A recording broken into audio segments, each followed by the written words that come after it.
2 Raja-Raja 4 ayat pertama, demikianlah firman Tuhan.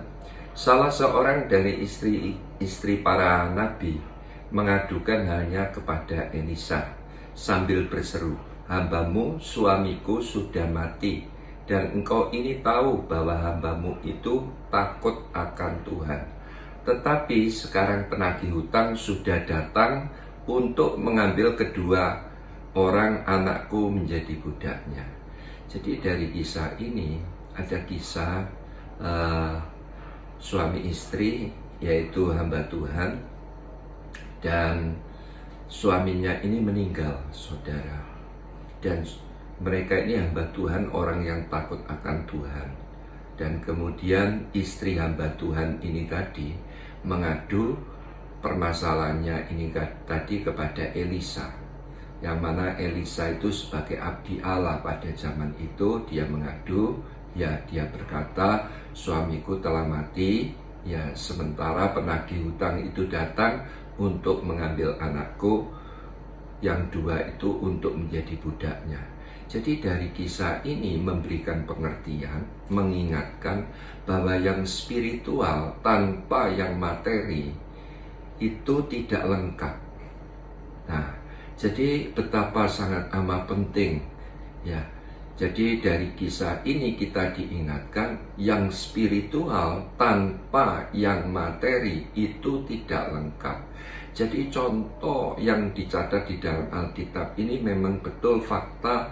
Pada zaman tersebut ada keluarga hamba Tuhan ini takut akan Tuhan, tetapi setelah pemimpin atau hamba Tuhan ini meninggal, istrinya menjadi janda, ternyata mereka ini tadi, ibu janda ini tadi bersama kedua anaknya ini ditinggali bukan warisan, tapi ditinggali apa, saudara? Hutang. Jadi itu sebabnya ayat ini mengingatkan bahwa yang spiritual tanpa yang materi itu tidak lengkap. Yang artinya, bila mana kita mengabaikan yang lain, kita berfokus kepada yang satu, itu tidak lengkap, saudara. Itu akan menimbulkan permasalahan besar. Jadi kalau kita teliti di dalam Alkitab, yang namanya hamba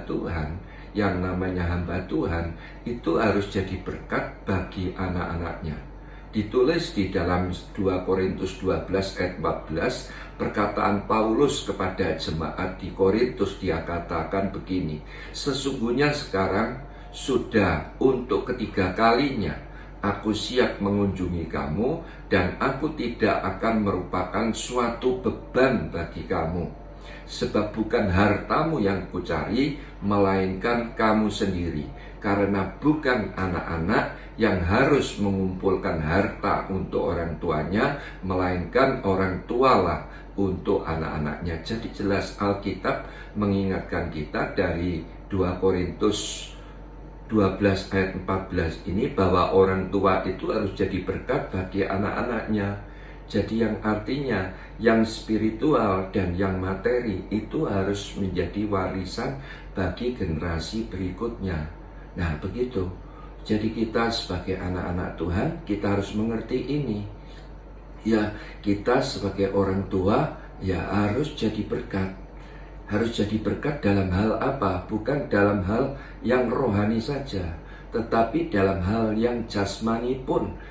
Kita harus jadi berkat. Yang spiritual dan yang materi harus diwariskan bersama-sama. Itu tidak dapat dipisahkan.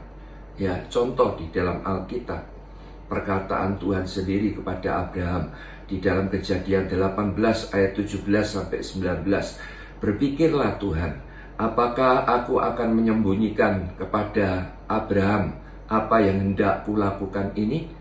Bukankah sesungguhnya Abraham akan menjadi bangsa yang besar serta berkuasa, dan oleh dia segala bangsa di atas bumi akan mendapat berkat? Sebab aku telah memilih dia supaya diperintahkannya kepada anak-anaknya dan kepada keturunannya, supaya tetap hidup menurut jalan yang ditunjukkan Tuhan dengan melakukan kebenaran dan keadilan." dan supaya Tuhan memenuhi kepada Abraham apa yang dijanjikannya kepadanya. Wow, luar biasa.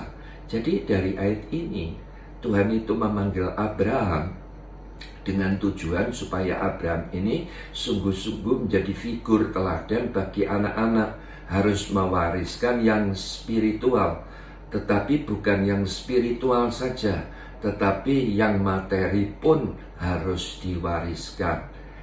Saya akan bacakan di dalam Kejadian 25 ayat 5 dikatakan Abraham memberikan segala harta miliknya kepada Ishak. Nah, jadi jelas ada banyak orang itu mendefinisikan bahwa warisan itu hanya sebatas warisan saja.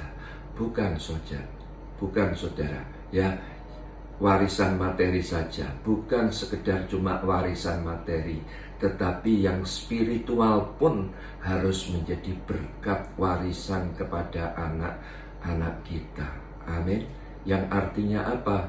Kalau kita ingin melihat generasi berikut kita itu diselamatkan oleh Tuhan, mulai sejak dini kita harus mengajar anak-anak kita untuk apa? Berdoa, memuji Tuhan, apalagi beribadah, harus mencari Tuhan. Amin, saudara.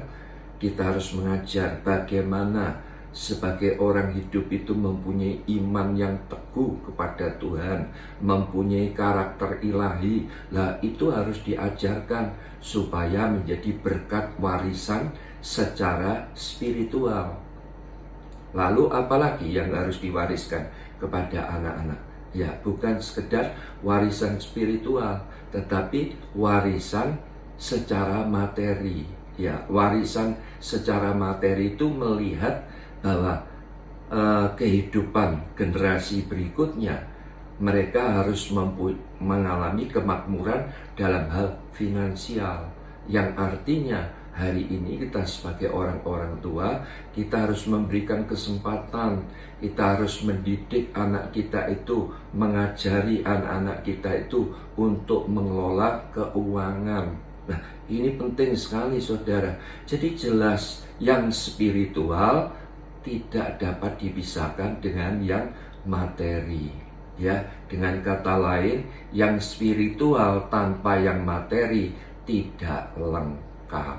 Ya, jadi kalau kita itu berfokus kepada satu hal, mengabaikan hal yang lain, ya, mengabaikan hal yang lain, itu tidak lengkap. Itu akan menimbulkan permasalahan yang besar.